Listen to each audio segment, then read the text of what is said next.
Welcome to Wrong Time Watch. My name is Kevin, and today we're looking at the Zodiac Super Seawolf on the left in my Omega Seamaster Professional 300.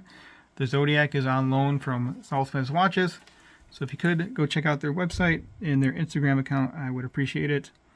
Also, I do have a code for 20% off of anything that they sell online, and that code is WTW23. So MSRP for this watch is $1,595, and if you use that code, you can take 20% off of this watch. MSRP for the Seamaster Professional apparently is now $5,900. Just checked it out on their website. I bought this watch used, 2 years ago. So we have a domed sapphire crystal on both of these watches. So look at both of them side by side. It looks to be a similar amount of domed to them. Aluminum bezel insert on the Zodiac, and then of course ceramic on the Seamaster. It has a ceramic dial as well. That's where you get all that shine from. 200 meter water resistant for the Zodiac, and then 300 for the Seamaster Professional 300. Imagine that. So the Zodiac has the STP-1-11 automatic movement, 44 hours power reserve, and then plus or minus 20 seconds. Zodiac and STP are both owned by Fossil, so I would consider this as having an in-house movement. So look at the dial. This does have a green dial, if you can see that. Very slight green to it. We do have applied indices and an applied logo there below the 12 o'clock. You cannot see the movement on this one through the case back, but you can on the Omega. And the Omega has the Master Coaxial 8800 movement. And this is rated to 55 hours of power reserve, but this has 7 beats per second versus 8 on the Zodiac. Most of these Swiss watches have 8 beats per second, so 7 is a really kind of an oddball number there.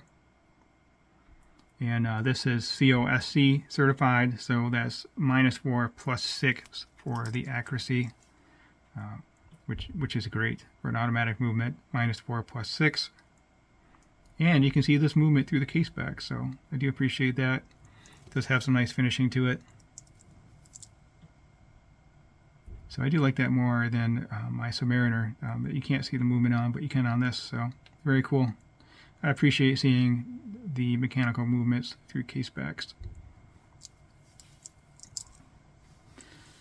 Dial here, we do have real nice and tall applied indices. The indices look amazing on this. Real nice contrast off of that dial there.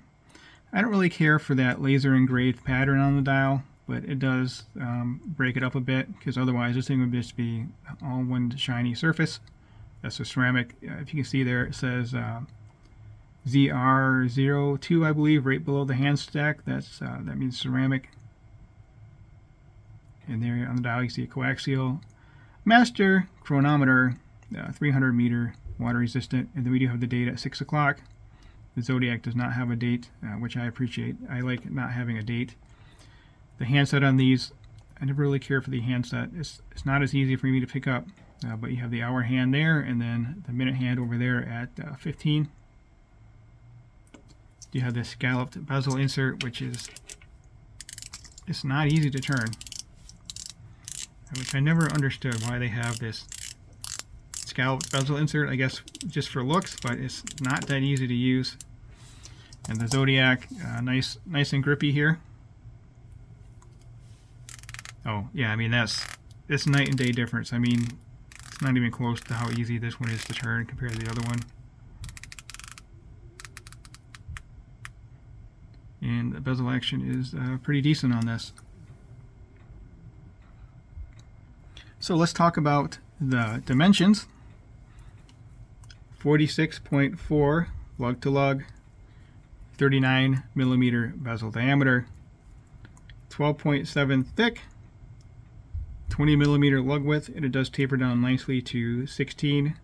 On this bracelet here, we do have quick release end links, solid links, held in place with pin and collar system. And this is a butterfly clasp. Normally I'm not a fan of butterfly clasp, but this one seems to be very well done. What I really like about this is that the links are quite short, so you can get it sized to your wrist. And also you have this spring expansion system, which would be great for covering a little bit of wrist swell. So a very cool system. More companies should use something like this.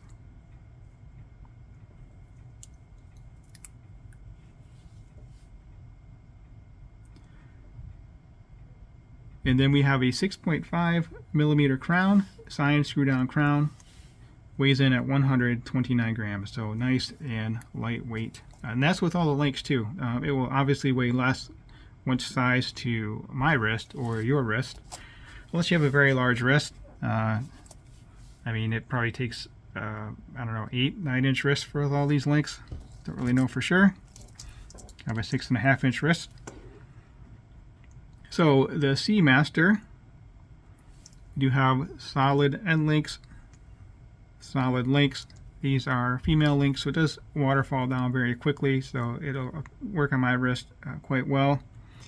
I don't care for the bracelet though. It's big and heavy, 20mm lug width all the way down, and it's straight all the way down, does not taper at all.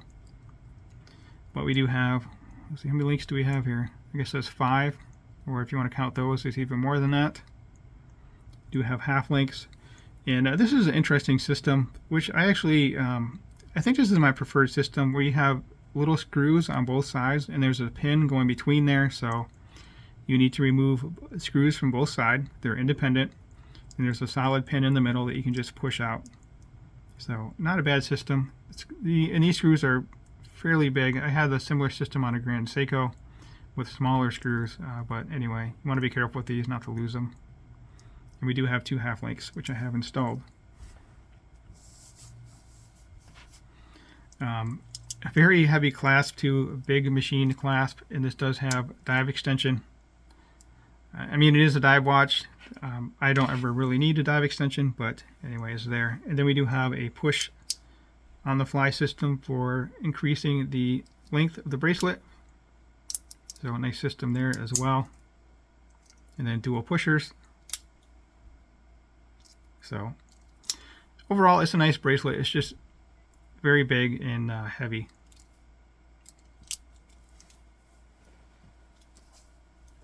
So on to the dimensions. Looking at 49.7 lug tip to lug tip, so pretty long lugs. 42mm bezel and case diameter. Really no overhang with this bezel, which is another issue with turning this thing. 13.6 thick, so it is a bit thick as well. And again, as I mentioned, 20mm lug width with no taper. And the crown's a little small, actually. 6.2mm crown. That's the helium release valve or helium escape valve, whatever you want to call it. You don't turn it. There's a valve in there that allows the helium to escape out of the valve instead of blowing the crystal off. I don't really know if that's necessary at 300 meters, but anyway, it's on there. So I think more of a design aesthetic than anything else. And this thing weighs in at 175 grams. This is a very heavy watch. Probably currently the heaviest watch in my collection. Egozilla might be as heavy, but I don't think so. So 175 grams. And this one weighs in at 129 grams, so quite the difference there. All right, let me get both of these on wrist, and then we'll check out the loom. If you haven't subscribed yet, please hit that subscribe button. I really appreciate it. Really helps me out. Also, like the video. That would be great. Yeah, just putting this on wrist. It is a heavy watch, and I don't see it being in my collection all that much longer. Not really much I like about the watch, other than the indices and the dial, I suppose. So let me know what you think about this watch. Kind of surprised to see the price is almost $6,000 now, but Omega's been raising all their watch prices. I know some people that really like this watch. I'm just not one of them. That's interesting. The half link and then the end link don't really continue this polished center link. Never really noticed that before. So I guess you'd want your half links real close to the clasp. And then this kind of looks a little hokey too, but at least there's not really any gaps on it. Anyway, let's go over to the Zodiac. Very cool looking watch. Feels like it's made out of titanium now after holding that Omega. It's quite light. And again, it has all these extra links in here, so I'm sure it'll be reduced by at least a few grams. So there we go on my 6.5 inch wrist, 52 millimeter wristband, 39 millimeter bezel diameter versus 42 on the Omega there.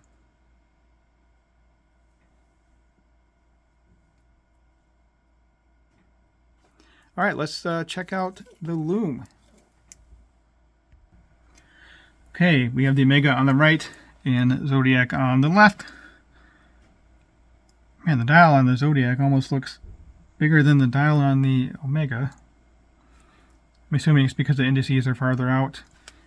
But anyway, looking at the lume, I would say the lume is pretty comparable here. I don't really care about the lume. I mean, it's nice to have lume. It's just not high on my priority list, but I would not be disappointed with either of these watches for the lume. And I would say indices on the Omega definitely brighter, but the hands I would say are brighter on the Zodiac. All right, that will conclude this video. As always, thank you for your time and thank you for watching.